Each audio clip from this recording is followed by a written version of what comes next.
Coming up this week on Ride the Lightning, the Tesla Motors unofficial podcast, Tesla fights back against another media report they allege is inaccurate. A man and his son have their lives saved by their Model S. Tesla announces their second quarter deliveries, and more.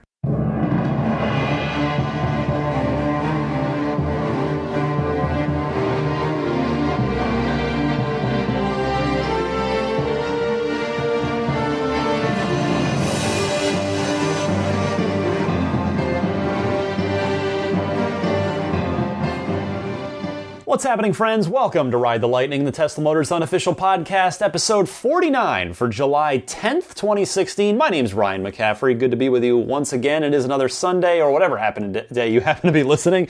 And it's been a tough week for Tesla in the sort of public relations sense. They've been sort of taking it from a lot of different angles. Elon out there having to fight, the company out there having to fight. We're going to get to all that in a bit. I want to start it off with a little bit of good news, and that's that I'm very excited to be going out shortly after this podcast posts on Sunday. I'm going out for a test drive in a Model X. Sadly, I'm not in a position to buy one, but my cousin Pat, who I've mentioned on the show before, from Arizona, he's been an early Model S owner, so he has a pre-autopilot car, or a classic Model S, as the community likes to refer to them. He's had his eye on the X for a while. He's a very tall guy. He's got kind of a bad foot, so he has the S is low, very low slung. It's not the easiest car for him to get in and out of, and he's got several big dogs, so he likes the X for a lot of reasons. But being down in Arizona, he hasn't really had access to the X yet. Fortunately, when he comes up here to visit me, which he does usually one weekend a year, we try to catch our sad sack Arizona Diamondbacks. We're big baseball fans. We'll go see them for a series when they play the Giants up here in San Francisco. But we're taking them down to Tesla. We're gonna take the X out, and I'm really looking forward to seeing what he thinks of it. And I'm looking forward to spending a little time with it. You know, I sat in Elon's at the reveal event for 30 seconds with throngs of people around.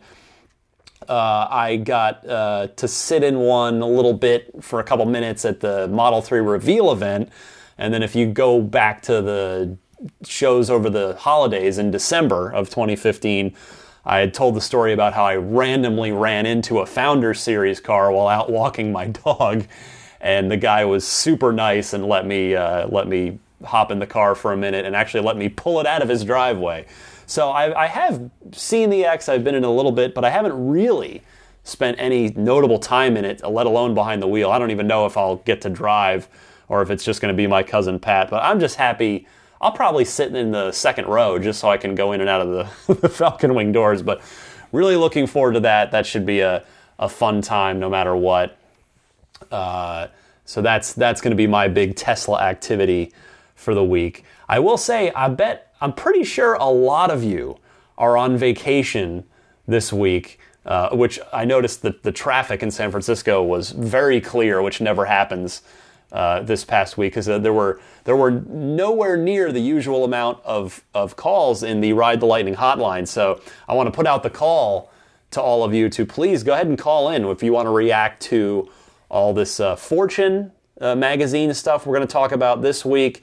If you've got any other Tesla-related thoughts, questions, discussion topics, etc., please give a ring. It's a toll-free number that you can call or Skype 24/7, anytime, day or night. You just leave the message, and the number is 1-888-989-8752. Would love to hear from you guys so we can get back to kind of the usual bulk of calls for next week's show. We've just got a couple coming up later on in the show in the Ride the Lightning hotline section. But let's go ahead and talk first about what has become the big story of the week with Tesla, and that is this whole incident with Fortune magazine, where effectively, so Elon has fired back at Fortune, alleging a mix of improper reporting and failing to report with all aspects of the investigation into the fatal autopilot-enabled crash that we talked about last week. So Fortune effectively alleges that Tesla knew about the accident and intentionally failed to disclose it prior to their recent round of capital raising, which was a $2 billion stock offering. So they effectively are alleging, more or less alleging fraud against Tesla and against Elon Musk. So this is obviously very serious.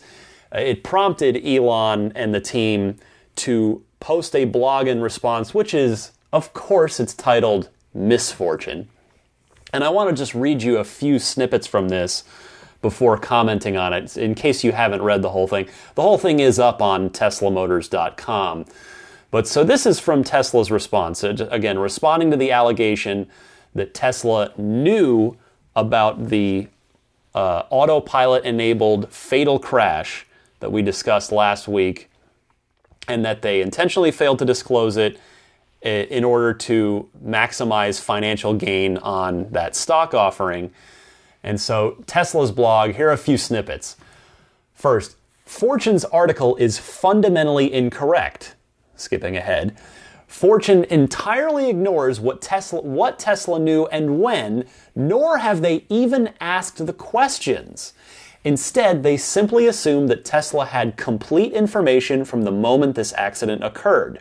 This was a physical impossibility given that the damage sustained by the Model S in the crash limited Tesla's ability to recover data from it remotely. Skip, skip, skip. When Fortune contacted Tesla for comment on this story during the July 4th holiday, Fortune never asked any of these questions and instead just made assumptions. Tesla asked Fortune to give it a day to confirm these facts before it rushed its story to print. They declined and instead ran a misleading article. Skip, skip, skip. Finally, the Fortune article makes two other false assumptions. First, they assumed that this accident was caused by an autopilot failure. To be clear, this accident was the result of a semi-tractor trailer crossing both lanes of a divided highway in front of an oncoming car. Skip, skip, skip. Second, Fortune assumes that, putting all of these other problems aside, a single accident involving autopilot, regardless of how many accidents autopilot has stopped and how many lives it has saved, is material to Tesla's investors. On the day the news broke about the NHTSA's decision to initiate a preliminary evaluation into the incident, Tesla's stock traded up, not down, confirming that not only did our investors know better, but that our own internal assessment of the performance and risk profile of autopilot were in line with market expectations. Skip, skip, skip. The bottom line is that Fortune jumped the gun on the story before they had the facts.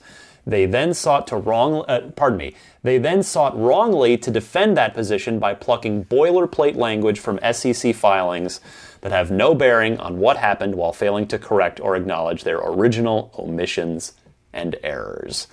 The SEC filing is that they're mentioning is it's a thing that's been in Tesla's filings for months, if not longer, for many quarters. Just basically, it's boilerplate material saying that if something were to happen with one of our technologies, that we could be sued. It's standard stuff. So that's what Fortune has latched onto. Now, obviously, this is not a good situation. Fortune is, of course, not just a fly-by-night outfit. They are a long-established, what has always been a respectable organization. So this is not to be taken lightly on either side. The fact that Fortune has alleged this and the fact that Tesla is defending themselves. Now, as I have said a number of times, for me, of course, I am, yes, a Tesla superfan, but Tesla has been honest in its past about its mistakes, and thus Tesla earns the benefit of the doubt from me in this. I am inclined to believe Tesla.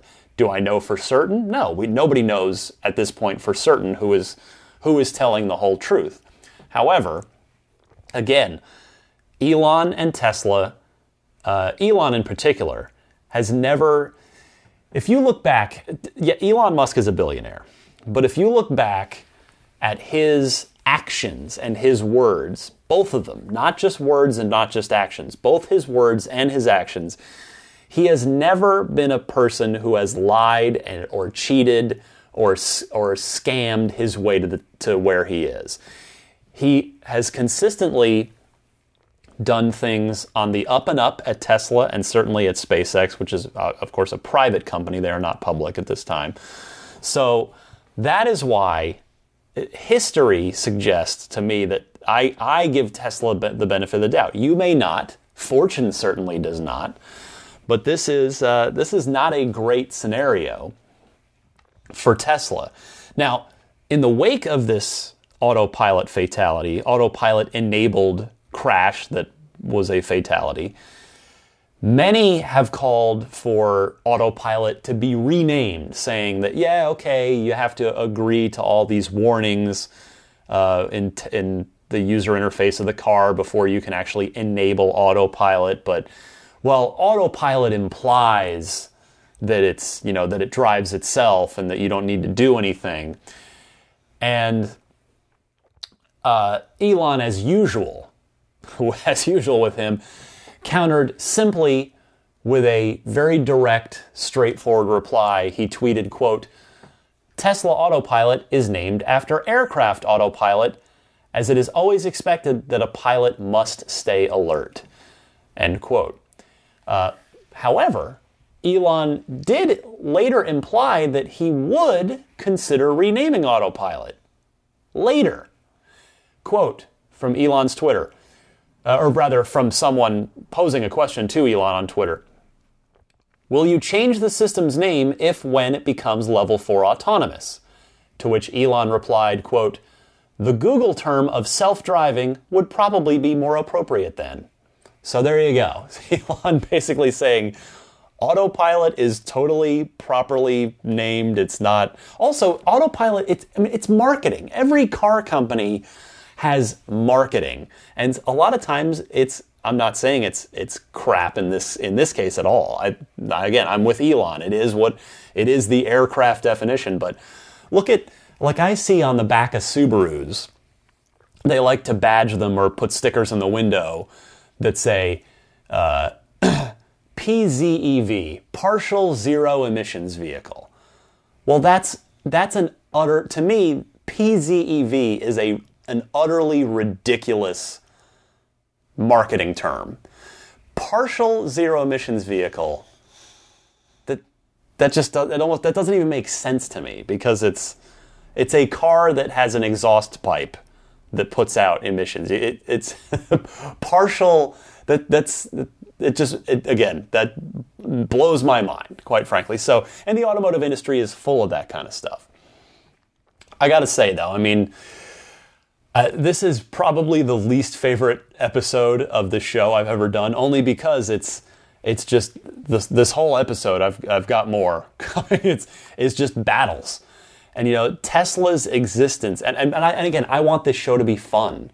I want you to listen to it and keep up with what's going on with Tesla, and you do have to take the good with the bad, true. But I want your Sunday or whenever you listen to this, I want it to be a nice, fun, relaxing, enthusiastic thing and not like this grim recap or this But again, it's going to be what it has to be from time to time, and this is not my favorite week for the podcast. But I will say that Tesla's existence has effectively been one long fight for Elon Musk, and he knew that going in. When you fundamentally change society, which I believe, again, as a very public and admitted Tesla superfan, I believe that Tesla is fundamentally changing society, and that never comes easily. The past will always push back. And, I don't think we'll all fully realize the size and scope of what Elon is doing and the battles, the crusade he is on for decades. I don't think it's going to take a hindsight to look back and go, man, remember the 20 teens, and Remember back then when Elon Musk really got Tesla off the ground and they made their first car by themselves? There was the Roadster, and then, man, the Model S was this legendary car that I'm sure will still be going at that point. But again, yeah, I just don't think we'll really be able to look back and appreciate what Elon is fighting for decades. I think history will remember it, and history will remember him. Because, the Roadster had to prove it could even work. The Model S had to prove that Tesla could build anything on their own. There were the fires, the 4 battery compartment fires that no one was ever even hurt in. There was the FUD over charging speeds. So Elon he said we're going to make quick swap stations that have you in and out in 90 seconds. Of course, they ended up not pursuing that. They had it as effectively a prototype, a trial, and decided not to pursue it in lieu of pursuing faster supercharging. But there was that battle. There was he's had to fight the dealership lobbies, the state laws, and now autopilot is what's under attack. This is just the latest part of the battle. Now, all that being said, while I very much applaud Elon and Tesla for defending themselves lately, I do think there does come a point where all that defending makes you look bad, even if it's unfair that it makes you look bad. And I'm not saying Tesla is at that point. I'm just saying that it's something I think to be aware of. If I were at Tesla, if I had Elon's ear, of course, if he listened to the podcast, I would in a way have his ear, but I doubt he does. But because if you are just continually defending yourself and having to fight back, it almost starts to seem after long enough that you're just flailing, even though you're sticking up for yourself. When you're constantly defending yourself, people might start to wonder, man, why are you so defensive all the time? Personally, I'd like to see Elon and the company stay quiet for a while. Let the great products do the talking. You've got Model S that continues to shine both critically and commercially. It's looking sharper than ever with that nice little front end refresh. And it continues to be production constrained. Model X's production ramp is up and seemingly just about smoothed out based on the delivery numbers we'll get to in a little bit. You've got, and then also you've got better builds of the Model X coming out of the factory every day. I'm seeing more and more of them around the Bay Area here, which is my sort of anecdotal way to see that more and more of them are starting to hit the streets. You've got Model 3, which should be, to use Elon's term, pencils down right about now. The car is more or less is about done. You've got the Gigafactory grand opening in just a few weeks. So there you go. There's all that good stuff that your products are doing if you're Tesla.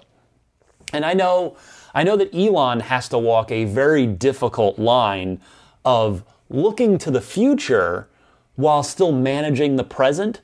But personally, I think the present with Tesla, we're past the point, as I've said before on this podcast, in my opinion, we're well past the point where some one thing could go wrong and Tesla will implode and go bankrupt and be gone. I don't think that's going to happen. So I think that the present can take care of itself for a little while, and I'd like to see Elon get back to focusing on making our futures better. So that is my take on this. We'll see what happens with Fortune, with whether the SEC decides to look into anything. I doubt it, but again, I give the benefit of the doubt to Elon, and I do hope that he just lets the products talk for a while. That is what I'd like to see. Now, of course, after the autopilot fatality, the piling on begins. This is inevitable. Take this absurd story, friends, in which a 63-year-old driver, blamed new car smell for causing him to fall asleep behind the wheel of his new Tesla and, while not on autopilot, subsequently veer and kill a cyclist, which is awful. This is from autoblog.com. 63-year-old driver Navindra Kumar Jain, if I'm pronouncing that correctly, which I'm probably not, and I do apologize for that, fell asleep at the wheel while driving northbound on Highway 1 in Santa Cruz, which of course is not too far from San Francisco here, the Bay Area. Crossed into the oncoming southbound lane, crested a small hill, and then while doing 55 miles per hour, hit a southbound cyclist who was riding on the shoulder. The cyclist, Joshua Alper, died at the scene. Jain was driving a Tesla Model S he had bought 10 days earlier and said that the intense new car smell, which he attempted to counter with a baking soda scented air freshener, caused him to fall asleep. I don't curse on this show. That is the biggest load of BS.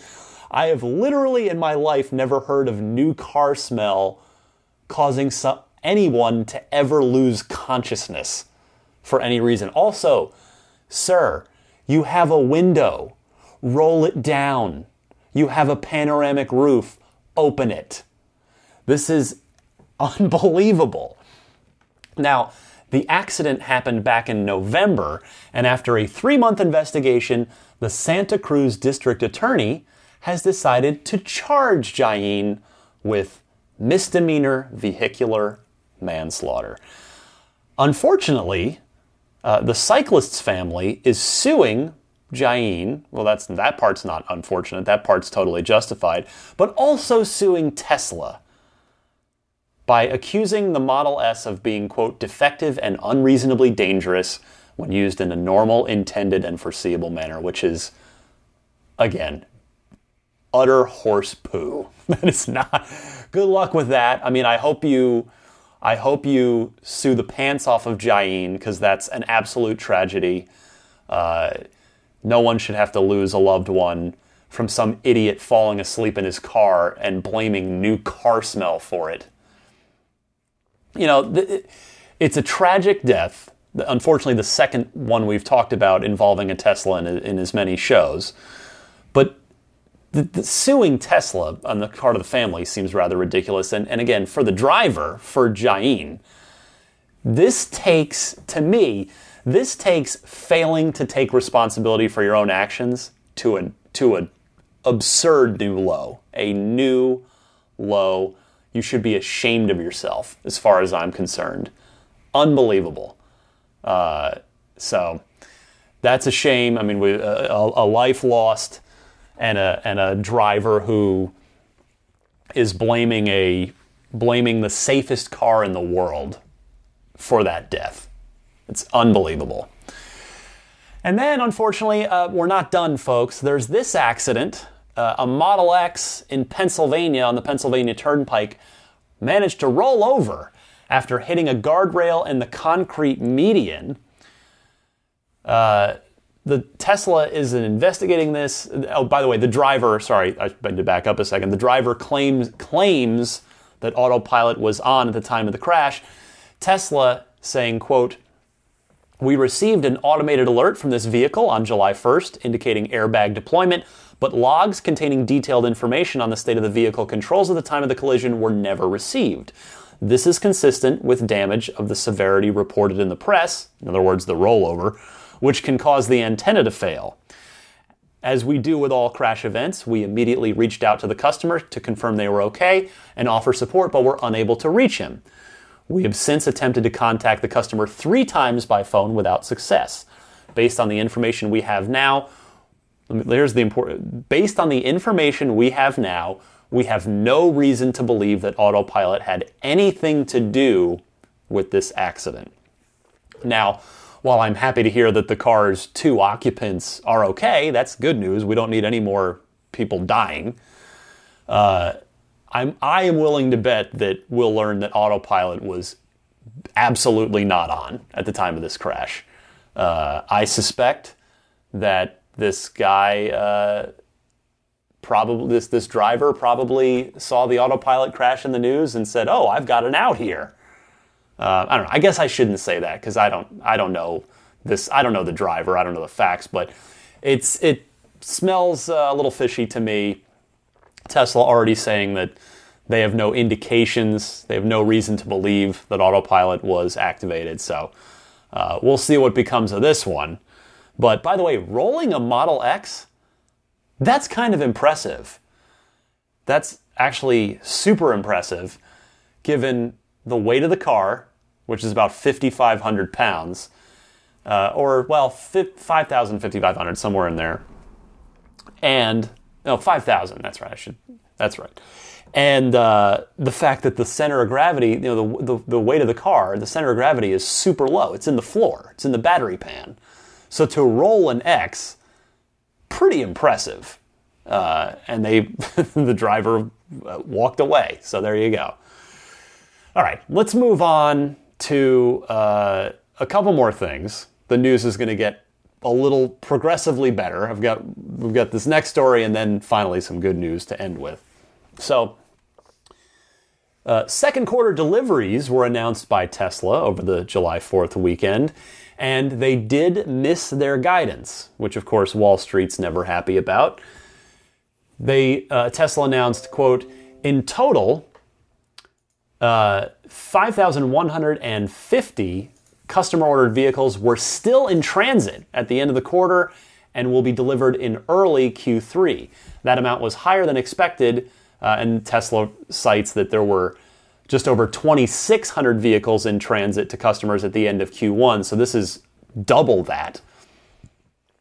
Still, it's worth noting production was at a 20% increase over the first quarter, and they're at about 2,000 cars produced per week now, tracking towards a 10% gain on that, 2,200 a week in Q3, and they're tracking towards 2,400 a week in Q4.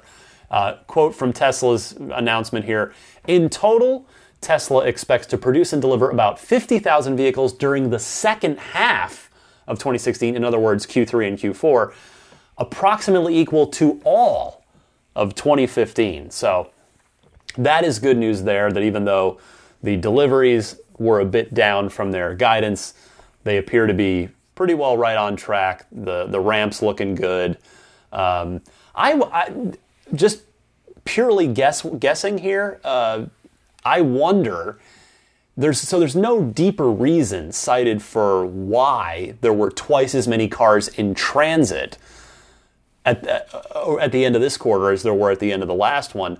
But I wonder if it was Model X's that took longer, that were stuck in QA for a while, stuck at the service centers getting fixed up before being delivered, because we know, that the X has been, a little spending. They've been not getting them into customers' hands as quickly as they'd like, because they've had to do, a lot of little bits and pieces to the X's after they've come out of the factory, and that's where the whole thing about the better, the more perfect X builds have been coming out of the factory more consistently now. So I wonder if that is what's to explain for this here.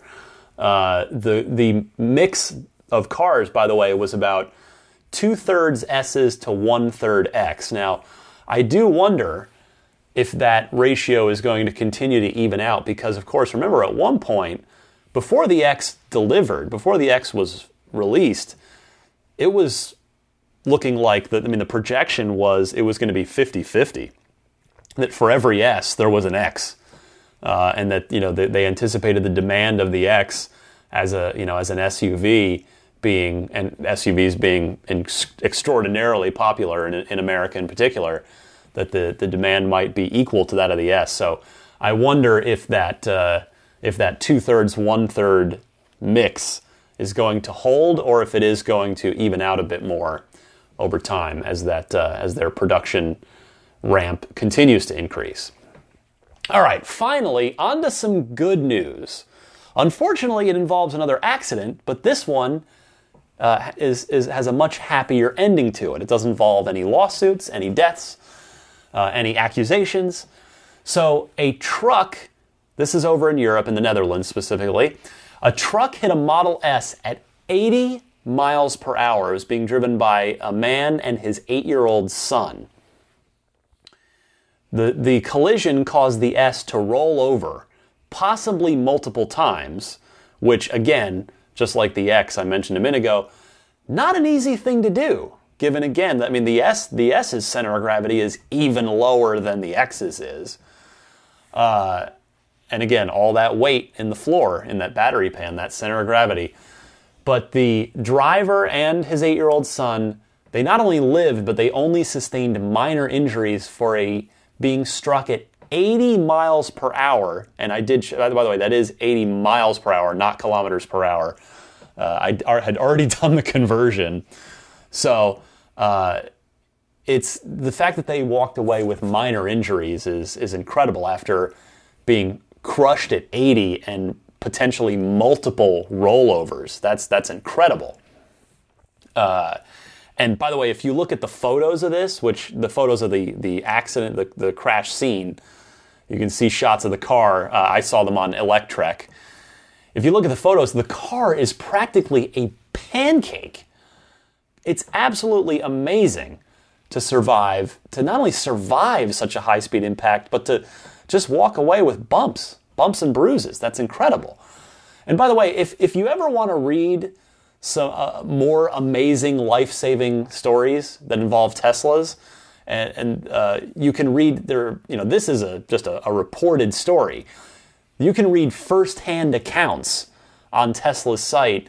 If you go to the customer stories section, there's a bunch of them, and they're all wonderful to read. They're just all such heartwarming stories and just really. I always go on those customer stories whenever there's a new one. I like to read it or get caught up.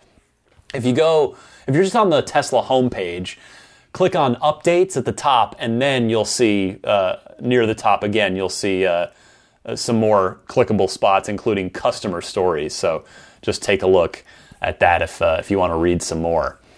So that's it for the news for this week. I'd like to humbly request to the Tesla gods out there, can we please get back to having some good, fun news next week? Again, I don't want this podcast to be sad or depressing to listen to. It is kind of necessary to have that balance in the force, as it were.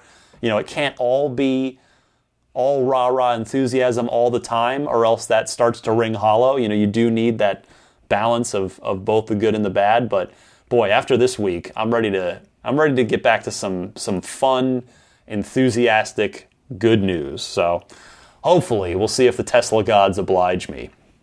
And on that note, let me come right back. Just a couple of calls for you in the Ride the Lightning hotline right after this.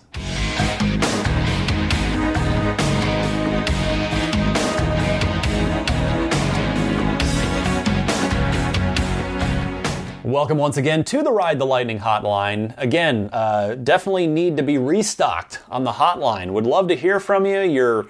If you've got reactions to this Fortune thing, you still want to chime in on the Solar City situation, if you want to chime in on the the autopilot fatality or any of these other accidents I talked about this week, anything that's on your mind, good, bad, ugly.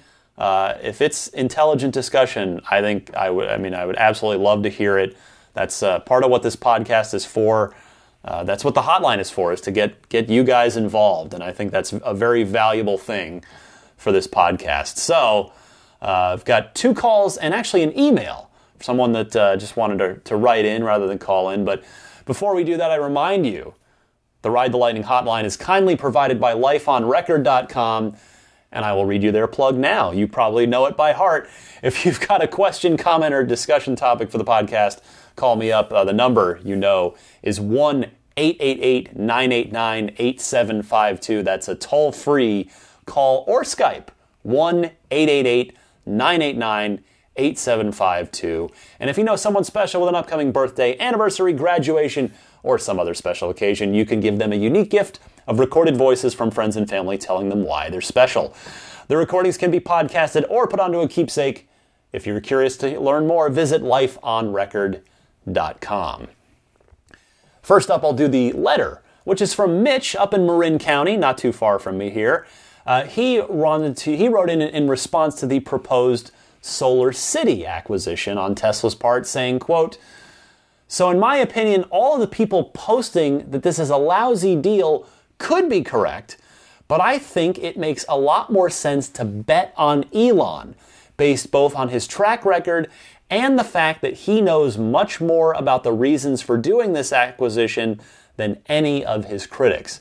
Mitch, I think you are, I'm with you on that. I'm completely with you in the bet on Elon sense. I mean, it goes back to that belief, that faith in Elon Musk being the smartest guy in the room and being a noble guy, a guy who, as I said earlier in the show, is not out there looking for the quickest buck he can. He may be rich beyond any of our wildest dreams, but he is on a noble path. His quest is to accelerate the advent of sustainable transport, and he is getting rich doing that because he's building an incredible product that everyone wants. But I agree with you. You know, betting on Elon is, I do it as well. I'm right there with you, Mitch. So thank you for writing in. Now, a couple of calls. Let's go to Walter from Vancouver Island, who has a comment on the autopilot related fatality that we talked about last week. He sees 3 key issues to discuss, to sort of take note of here. So Walter, you're on the air. Hi, Ryan. This is Walter from Vancouver Island, Canada. I just wanted to comment on this accident that happened in Florida where we have a first fatality in an autopiloted vehicle. I see 3 key triggers to this. The truck driver was making a left-hand turn across traffic, and it was his responsibility to not proceed until it was safe. And it doesn't matter if the oncoming traffic is driving above the speed limit or not. The truck driver's responsibility is to proceed across somebody else's lane when it's safe to do so. The Model S obviously wasn't paying attention because your driving instruction when you first get your driver's license stipulates that when you come to an intersection and or another situation where there's the possibility of an accident, that you are to cover the brake pedal. You don't have to apply it. You just have to have your foot on it. This reduces your reaction time. And the fact that the driver never applied the brakes, according to the reports we've heard, and the fact that he hit the truck at a high rate of speed, an extremely high rate of speed, which was probably highway speed. We don't know the full details, but he obviously wasn't paying attention to the intersection. Whether he was distracted using a cell phone, distracted watching a video has been subject of some conversations. In the end, he obviously was not paying attention to the truck that was crossing in front of him. My third issue is in the recent few weeks to months, there's been a few instances of Model S's hitting stationary objects. We had a Model S over in Europe that rear-ended a commercial van that was on the side of the road disabled. We've had a Model S that was summoned into the back of a truck with a load of metal or whatever it had and hit the windshield. And there's been a few examples of Model S owners on YouTube demonstrating the limitations of the autopilot system and its braking ability.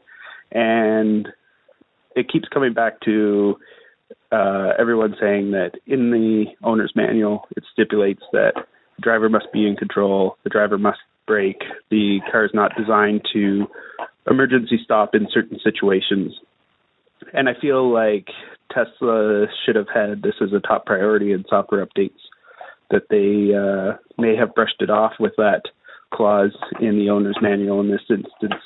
And I feel like they had ample time to try to improve it, and maybe they were a little more concerned with other issues like doors on the Model X and not necessarily on this feature of autopilot that seems to be lacking. And every single day, the amount of driving on autopilot being 100,000 miles or whatever they're stating per day is a whole lot of miles where an incident is just a turn or a highway away. So I think there's three parties kind of at fault here, and when it comes to an accident, there's always many links, and one of those links breaks, there's other safety nets, and it feels like to me that there was three problems here, but I would put more blame towards the truck driver that crossed oncoming traffic's lane, regardless of the situation. He was supposed to proceed when it was safe, and he wasn't able to get across the highway before he got hit. So I would put my blame more so towards the truck driver, but there was definitely three factors to this accident. Thanks. Enjoy your podcast, and I know this will be a conversation this weekend, so thank you very much. Bye.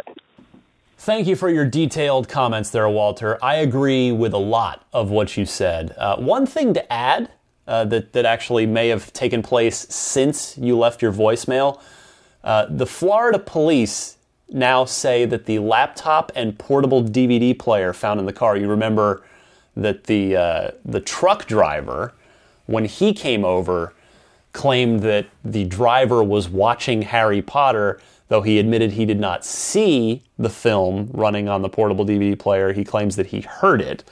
So the Florida police say that the laptop and portable DVD player found in the car were not on. So it seems as though the driver wasn't watching Harry Potter.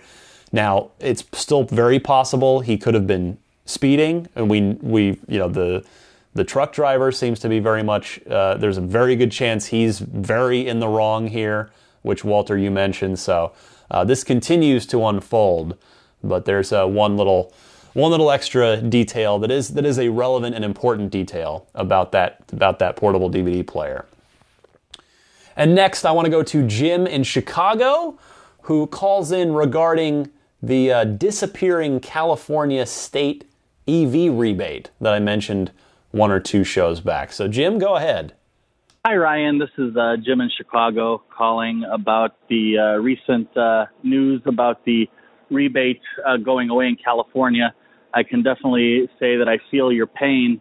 As someone who owns a 2012 Chevy Volt right now, and I was aspiring to get a Model 3 Tesla, I can tell you it definitely made my decision a lot easier, having those rebates available when I bought my Chevy, and looking forward to having them available when the Model 3 came around.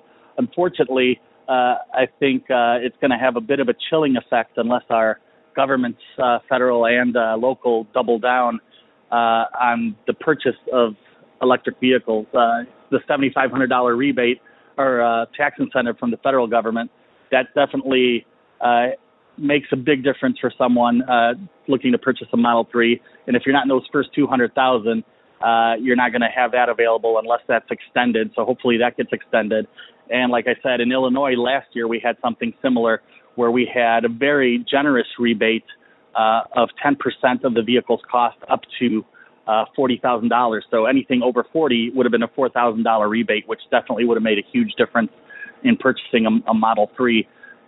So, yeah, feel your pain. Hopefully, those rebates come back and those federal incentives get extended, or else I could see it definitely having a slowing effect on the purchase of vehicles. Love your show. Thanks a lot. Bye.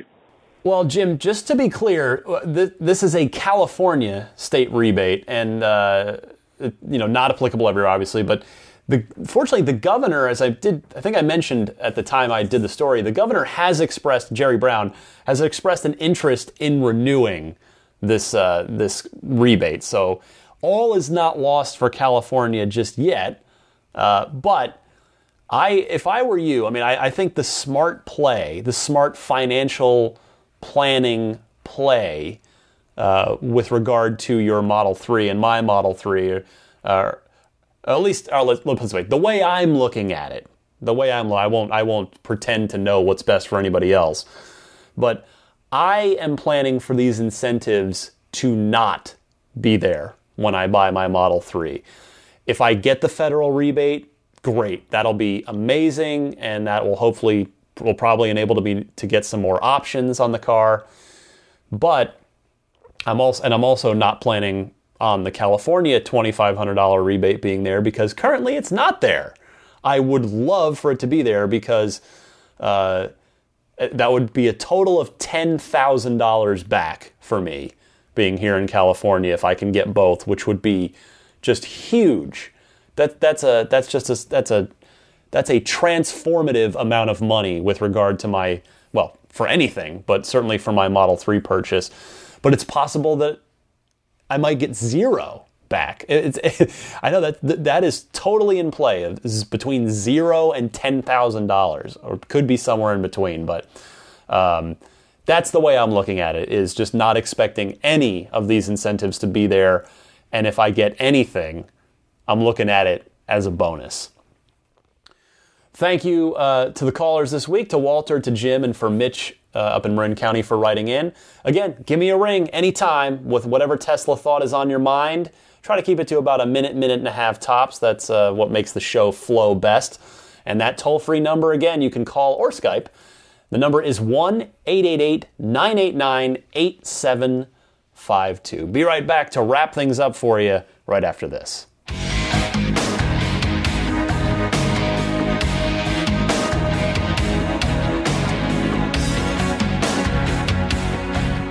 All right, I want to thank everybody who has contributed to the podcast Patreon. We've got the first month is done already. It's already been 1 month. So I just cannot thank all of you patrons from the bottom of my heart. It really means a lot as I strive toward that Model 3 goal. I already took that first month's pledges, and I put that money right into my Model 3, my Tesla fund. So thank you all so much. If you do enjoy the show and you appreciate the time and effort and work that goes into it, I would love it if you would consider pledging a little bit to the podcast. Just take a look at the site. That's all I ask. It's patreon.com, which is Patreon, patreon.com/Tesla podcast. There are various tiers there that you'll get. There are certain little rewards for backing at various levels. Anyway, the last chance, this is the last call for the current Tesla referral program. We've got all 5 referrals for our friend Joe Willett in Michigan, and 1 from our friend Peter Kiersgaard over in Europe. And so this is the last call. The program ends on the 15th of July, so you'd pretty much just have to buy an inventory car. But hey, if you do, get yourself $1,000 off by giving them this code. It's ts.la/Peter6387. If you're so just use that in your browser or give it to your sales rep, and you get yourself $1,000 off your new Tesla, whether it's an S or an X. And we'll get Peter some prizes, and we'll get me one more chance to try and win that Model X. So, follow me on Twitter at DMC_Ryan. Email me, teslapodcast@gmail.com. You can find me from Monday through Friday on IGN.com, the world's largest video game website, and covering all kinds of stuff there, whether it's doing our Xbox podcast, the Unfiltered monthly interview series, just day-to-day previews, reviews, features, etc. That is where you can find me. TeslaRotty.com, Gene and the crew there. Love you guys. Appreciate your support of the podcast each and every week. Dave T. and his weekly Tesla newsletter. I love it every single Friday morning that it hits my email box. Sign up for that for free at TeslaWeekly.com. You can subscribe to this podcast, as many of you probably already do, but it's via iTunes, Google Play Music, Stitcher, TuneIn, or you can just go straight to the RSS feed or listen right on the website, which is teslapodcast.libsyn, LIBSYN.com. And of course, now I would like to thank all of my Patreon producers. I did switch the tier thing, which actually, I don't know if I updated this, but whatever. I'm going to read everybody's names again. It's Jeff Bartram, Wolfgang Obergen, David Brander, Andrew Evans, Greg Miller, Anthony Coleman, Mac Harris, Ralph Weiss, Mick Nelson, Robert Baptista, Chris Bayall, Magnus Mostrom, Mike Ryleford, Jason Trimble, Andrew Valderas, Greg Canessa, Nick Hoffman, Adrian Alston, Chance Carter, John Wendell, Chris Oakley, Lawton from Chicago, Jason Dignard, Will Caldwell, John Lee Clare, DJ, and George Cassiopo. Thank you all so much for your producer-level pledge to the Patreon, and thank all of you for listening. Again, without you, I'm not even here. I would just be talking into my walls of my home, or to Maggie the Boxer over on the couch right now, who's currently sleeping. I don't even know if she's tired of me talking about Tesla, but I appreciate you guys listening and calling in and really making this just such a fun thing for me to do each and every week. Thank you all so much. Happy electric motoring, and I'll see you back here in a week's time.